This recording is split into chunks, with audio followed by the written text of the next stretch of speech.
All right, welcome back to the F3 Northeast Way Q Source podcast. Your host Blake Anderson, Money Pit. Today with me I have Joel Cade Menthol. Menthol, thanks for coming on the podcast. Man, pleasure to be here. Excited to do this. I'm glad I got you pinned down. So I've kind of been I poking only did it. Menthol for a little while, and finally got him to sign up for something. Menthol, I've just enjoyed your quiet wisdom at the Q Source table over the last couple of years. I almost like try to get you to share more than you're willing because every time you share, it's something worth taking notes. So I'm so glad you're willing to come on and share some wisdom with us. What do they say? If a fool doesn't speak, even he sounds wise. So, Yeah, well, maybe you have us all fooled, except for I've heard you speak a number of times, and I know that you're not a fool. So, Pax, this week we're in Q 4.4 opportunity. So, little context here. We're talking about training other leaders. So, Dred says it's the LDP, leadership development process, and he says there's four stages to it. There's schooling, followed by apprenticeship, then opportunity and failure. So, just hot take, Menthol. Love to hear your thoughts. Disagree, agree or disagree with the four steps of the LDP?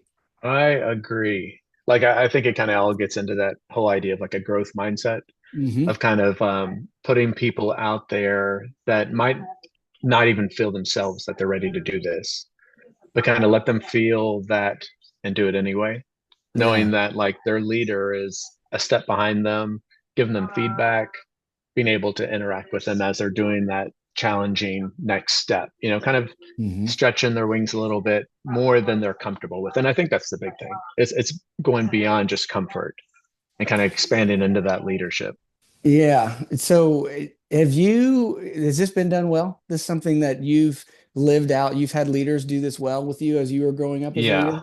I think so. Like professionally, like in my current role, that's kind of one of the mantras that they speak is the Hmm. whole idea of like having a growth mindset of putting yourself out there of and it's two sides. It's one kind of you taking a personal risk, Yeah, that's of right. putting That's yourself right. into a position that Hmm. you might feel like a imposter there this first, few weeks, Hmm. of like Sure. I'm just Don't know if faking I, this, yeah. and hoping nobody notices, but they're also taking a risk in putting people in positions that are just a step above their pay grade. Hmm. And with the support and with the reach back and with oversight to ensure that they have a safety net, but putting them out there and letting them kind of find out themselves that they're able to accomplish more than they thought they could. Yeah, I feel like the critical component to whether opportunity goes well or not is how seriously you take the apprenticeship side Yeah. part of the LDP. And to be honest, I've always worked in small business. I've been an entrepreneur and small business owner for 20 years now. And I'll tell you, a lot of us in small business don't do that very well. Hmm. We want to. We talk a good game. We read the books on leadership development, but in the end, we're understaffed and under pressure, Hmm. and so we're quick just to take someone who will say yes and shove them out there, and skip the apprenticeship thing, and then wonder why we have to fire someone when it didn't go well. Yeah. And then looking back, I don't know if some of my fires were as much their fault it was mine. Yep. Yep. And I've seen it go badly where you kind of put somebody out there and it's like, oh, they were not ready for that conversation, and Yeah. as their leader having to step in mid conversation and then acknowledge kind of both sides of that. I didn't apprentice them well going up to that. I didn't coach them. I kind of made assumptions about their level of competence to operate at that Mm, level. mm, And I don't put that on them. That's not their yeah. fault that they weren't well coached, but rather that's on me so that they kind of have coverage, from upper leadership to say Yeah. like that went really badly. And I was like, it did. That's on me. We've had conversations. I'll do a better job of ensuring they're put in a position where they'll succeed while still being stretched, but kind of knowing where Yeah. people's strengths are. That happens in apprenticeship. You see that guy's really good with talking to the customer. But Hmm. he really shines there. Maybe I need to put him in positions where he can do that more and kind of build that and then kind of see where you can kind of push them forward in areas where they are able to bloom. Where I'm being convicted as you speak right now is I've got a couple people that if I'm honest, I'm having to come back behind them and clean things up on probably a far too frequent basis. And these are really talented people. who are Hmm. actually really good at what they do, and there's certain areas that I'm having to come back, and that's on me. Yeah. All of a sudden I'm realizing, these are areas I haven't set aside time to really talk through parts of their role that they have to lead in, and I think of them in the other part of their role and overlook this other thing that ends up being Mm. consequential. So, wow, thank And you it's one of for those things, I feel like it always takes more time to apprentice yes, somebody and bring them along, but it has huge like force multiplier capabilities down the road.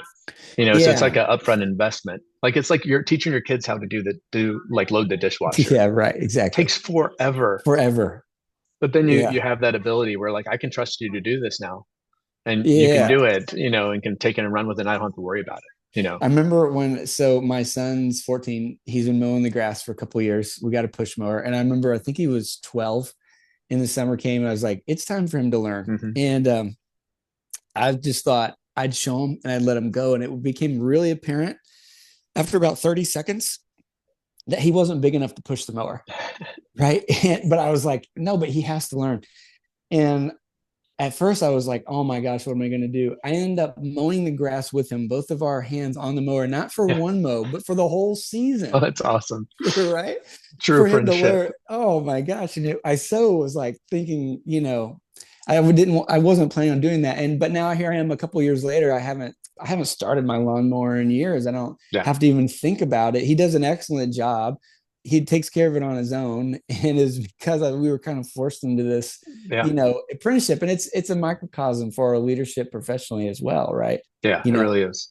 people time to see us do it, to do Hmm. it with us, to help along, and then the opportunity to finally do it themselves. Yeah. Yeah. Absolutely. Yeah. So there's two other points I think are worth mentioning that I like what Dredd goes in.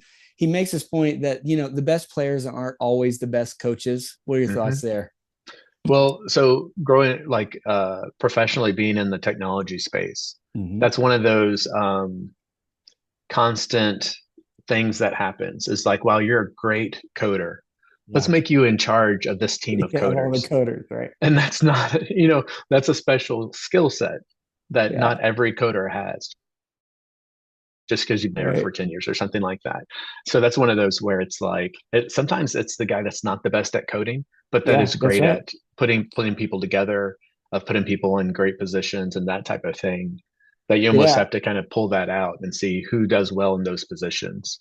Yeah. I mean, look at Coach K, right? I don't know if he ever played anything past the collegiate level, but he coached his whole life, probably Yeah. since age like 22.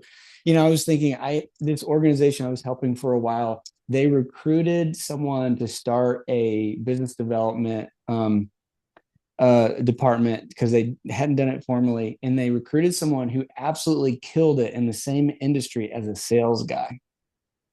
And they just thought, man, this dude's awesome. He's Oh yeah, he knows it. Yeah. if we could get him to do that here.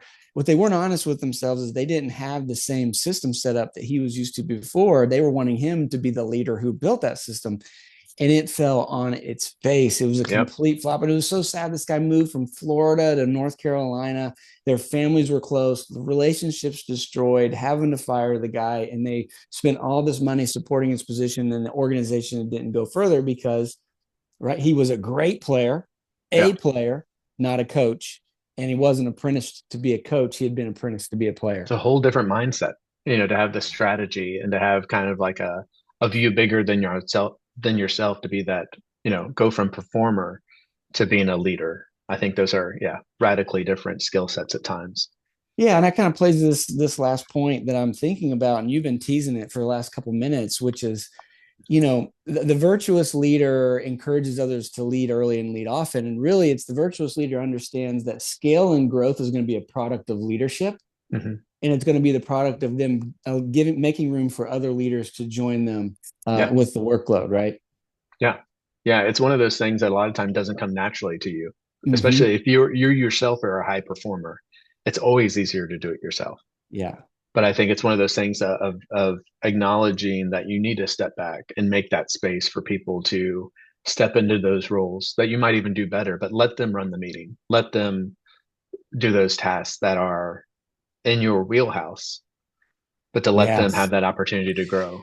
And you can be a high performance leader and Hmm. still not necessarily bring other leaders to Yeah. lead. Like you can lead people that do a certain task or skill set very well, but then even making room for them to take your responsibilities, to Hmm. take your role, to lead other leaders. That's even in a whole another level of leadership that you Yeah. have to embrace. But it's that type of investment that helps an organization really grow and scale. Yeah. Yeah. Absolutely agree. Yeah, it's one of my favorite recent books. Probably in the last 5 years was called Who Not How, Dr. Benjamin Hardy and Dan Sullivan. And they make the case that when you run into a problem and you can't figure out how to do it, you don't have a how problem, you have a who problem. You Hmm. need to make room at the table to bring other people on who can solve that problem. And it's absolutely a leadership concept Hmm. that has helped me scale.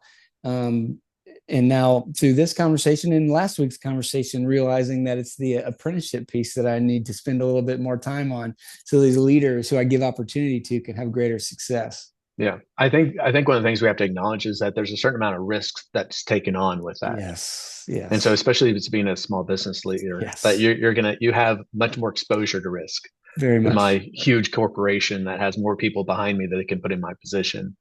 But I think it is one of those things that pays dividends down the road. And you look at like how does your business grow? It grows by enabling leaders to lead below you, and so you're not the guy.